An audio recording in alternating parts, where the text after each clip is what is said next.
जय हिंद गाइस, कैसे हैं आप सभी लोग। उम्मीद है आप सभी लोग अच्छे होंगे, स्वस्थ होंगे, बढ़िया होंगे। साथ ही साथ अच्छे तरीके से प्रिपरेशन कर रहे होंगे।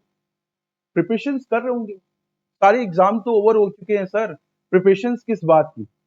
अरे भाई, एसबीआई क्लर्क, एसबीआई पीओ अभी बच्चा है ना। नोटिफिकेशन इट में भी आपके दिसंबर में आ सकता है और हो सकता है आपको ये नोटिफिकेशन शॉक भी करे। कैसे? बहुत बड़े बदलाव देखने को मिल रहे हैं। जैसे कि आप देख सकते हैं कि अभी आरआरबी क्लर्क और आरआरबी पीओ में एक कैटेगराइजेशन लाई गई थी। उसमें बड़े बदलाव देखने को मिले थे। अभी हो सकता है एसबीआई क्लर्क, एसबीआई पीओ में भी बड़ा बदलाव देखने को मिलेगा और ये सब्जेक्ट के रिगार्डिंग बदलाव देखने को मिलेगा। हो सकता है कि ये जो पैटर्न है वो चेंज हो सकती है। अभी पैटर्न की बात कर रहे हैं तो जनरल अवेयरनेस की बात करते हैं।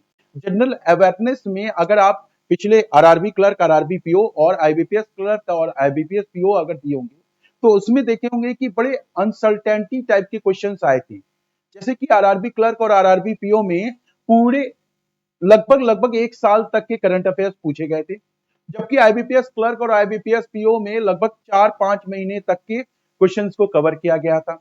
बच्चे विन विन वाले पोजीशंस में थे यार। बड़ा अच्छा क्वेश्चन पेपर आया, सर ने कराया, उतना पूछा गया और उतना हम लोगों ने कर लिया। लेकिन एसबीआई क्लर्क और एसबीआई पीओ में क्या होगी?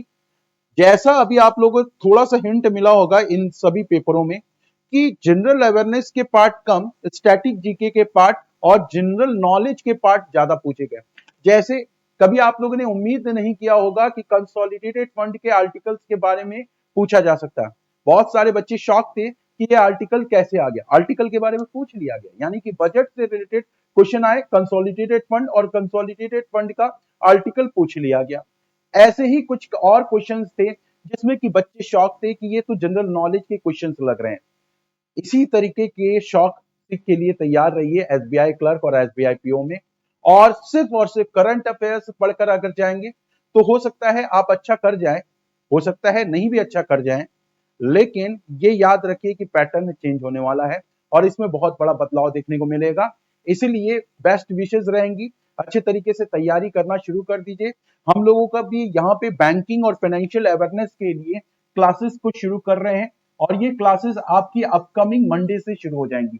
यानी कि बैंकिंग और फाइनेंशियल अवेयरनेस ये पूरी तरीके से ओरिएंटेड रहेंगी और एमसीक्यू बेस्ड और प्रैक्टिस बेस्ड पर क्लासेस चलेंगी, जिससे कि आपकी प्रैक्टिसेस भी होती चली जाएंगी और पिछला जो करंट बैंकिंग रहा है, करंट बैंकिंग और करंट फाइनेंशियल वाला पार्ट रहा है, वो भी आपका कवर हो जाएगा।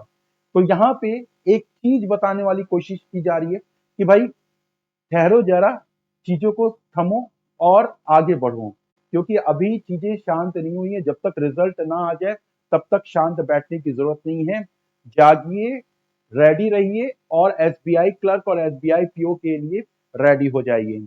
पिछले साल का पैटर्न जो आपने देखा था उसको देख लीजिए और शुरुआत कीजिए, क्योंकि अभी भी बैठने की आवश्यकता नहीं है ना। तो यहाँ पे सिर्फ और सिर्फ बताने की कोशिश की जा रही है कि आप जिस मोड में अभी भी हैं उस मोड को खत्म मत कीजिए और कंसिस्टेंटली बनाए रखिए। सुबह के करंट अफेयर्स को बराबर देखते रहिए, क्योंकि ये नहीं हो सकता कि आप ये सोचे कि यार करंट अफेयर्स ना ही देखेंगे और पिछले 4-5 महीने का पढ़ लेंगे तो हो जाएगा। कोई कुछ कैसे भी नहीं कह सकता कि कहां से कैसे पेपर आ रहे हैं। ये आप लोगों ने देख लिया है। तो उम्मीद है कि मेरी बातों को आप लोग समझ रहे होंगे, बड़े गहराई से समझ रहे होंगे।